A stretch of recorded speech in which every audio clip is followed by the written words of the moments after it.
And what for we are called. దేవుడు కొన్నిసార్లు conflict గుండా, క్రైసిస్ గుండా తీసుకెళ్తాడు. కొన్నిసార్లు ఒకవేళ జీవితం అంతా చల్లారిపోయినట్టుంది, ఏమీ తోచట్లేదండి, అంతా వ్యాక్యూమ్గా అనిపిస్తుంది, అట్లాంటి స్థితిలో ఉన్నావా? నువ్వు కరెక్ట్ ప్లేస్కి వచ్చావు. దిక్కు తోచని స్థితిలో, ఏం చేయాలో తోచకుండా స్థితిలో ఉన్నట్లయితే you are in the right place. ఎందుకు తెలుసా అండి? జీవితంలో దేవుడు ఏదైనా గొప్ప కార్యం చేయాలంటే అట్లాంటి పరిస్థితి కూడా తీసుకెళ్తాడు. 36 సంవత్సరాల వయసు దాకా టీచర్గా జాబ్ చేస్తూ ఉంది, నో సాటిస్ఫాక్షన్. ఆమె పిలుపు ఒకటి, ఆమె చేసేది ఇంకోటి. ఏం చేయాలి దోచక అలాగే జీవితం స్పెండ్ చేస్తూ ఉంది. దేవుడు మాట్లాడుతున్నాడు, నువ్వు చేయాల్సింది ఇది కాదమ్మా, నువ్వు సిన్సియర్ చేస్తున్నావు. ఎంత సిన్సియర్ చేస్తున్నావు అంటే స్కూల్లో ప్రతి స్టూడెంట్కి ఈమె ఇన్స్పిరేషన్. చివరికి ప్రిన్సిపల్ అన్నాడు, నీకు ప్రమోషన్ ఇస్తానమ్మా అంటే దేవుడు మాట్లాడుతున్నాడు, ఇది కాదు నువ్వు చేయాల్సింది.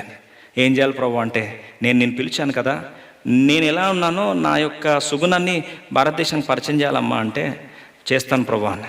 సాక్రిఫైస్ చేయాల్సి వస్తాను, పర్లేదు ప్రభు అని. వెంటనే ప్రభు మాట్లాడుతాను. ట్రైన్లో జరిగిన డిస్కషన్ దేవునికి తనకు మధ్యలో. వెంటనే వెళ్ళి ఆ ప్రిన్సిపల్ని పిలిచి, సార్ నేను రిజైన్ చేస్తున్నాను. ప్రిన్సిపల్ అన్నాడు, ఏమమ్మా పిచ్చి పట్టిందా నీకు? ఇంత మంచి జాబ్ చేస్తున్నావు, ఇంత సిన్సియర్ చేస్తున్నావు, ప్రజలందరూ నీకు అభిమానులు, బెస్ట్ టీచర్ అవార్డు మొన్ననే పొందావు, నువ్వేందమ్మా రిజైన్ చేయడం అని. లేదు సార్, దేవుడు నన్ను పిలుస్తున్నాడు సార్. పిలుస్తున్నాడా?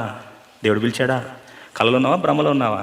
నిజంగా దేవుడు పిలిచాడు సార్. దేనికి పిలిచాడమ్మా అంటే, దేవుడు యేసుప్రభు ఎలా ఉంటాడో భారతదేశానికి పరిచయం చేయమన్నాడు సార్. అవునా? అలా పరిచయం చేస్తే ఏమవుతావు తెలుసా? అడక తింటావమ్మా? పర్లేదు సార్. బిచ్చగతి అవుతామని? పర్లేదు సార్. అందరిని మర్చిపోతారు? పర్లేదు సార్. ఆయన కోపం వచ్చింది. కుక్క సాగు చేస్తావమ్మా? పర్లేదు సార్, సావడానికి తెగిస్తాను, దేవుడు పిలిచాడు పోతారని అనేసరికి అమ్మ అనామకురాలేదు అమ్మ, ఇప్పుడన్నా నీకు ఇంతమంది అభిమానులు ఉన్నారు, రేపు నువ్వు వస్తే నీ కనీసం కుక్క కూడా దేకదు నేను. పర్లేదు సార్, ప్రభు పిలిచాడు, చేస్తాను. బయలుదేరింది, పరిచయానికి ఆరంభించింది. దినాలు కాస్త నెలలైనాయి, నెలలు కాస్త సంవత్సరాలు అయిపోయాయి. తను పరిచర్య చేస్తూ వెళ్ళింది. సెప్టెంబర్ నెల 13వ తారీఖు 1997 సంవత్సరం రానే వచ్చింది. తను తుది శ్వాస విడిచింది. తను చనిపోయిందన్న వార్త ఒక్కసారి వినేసరికి కోల్కతా మహానగరం అంతా ఒక్కసారి స్తంభించిపోయింది. తన పేరే మదర్ తెరెసా. ఆమె పార్థివ దేహాన్ని తీసుకొచ్చి స్టేడియంలో పెడితే హోల్ ఇండియా మొత్తం స్వచ్ఛందంగా భారత్ బంద్ ప్రకటించారు. కుక్క సాగు చేస్తావమ్మా అని చెప్తే దేవుడు పిలుస్తున్నాడు, కుక్క సాగు చేస్తావంటే ఆమె మరణం ఎలా జరిగింది తెలుసా అండి? భూస్థాపన కార్యక్రమం. ఆమె పార్థివ దేహాన్ని తీసుకొచ్చి స్టేడియంలో పెడితే భారతదేశంలో ఆనాడు 23 రాష్ట్రాల ముఖ్యమంత్రులు వచ్చిన ఏకైక భూస్థాపన కార్యక్రమం మదర్ తెరెసాదే.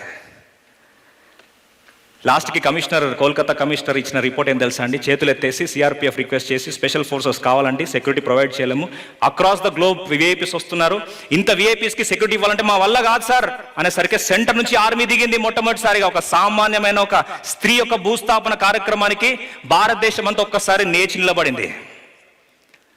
ప్రపంచ అధ్యక్షులు అనేకులు ఆ ప్రాంతానికి వచ్చేసరికి కోల్కతా నగరం అంతా జనసంద్రం అయిపోయింది.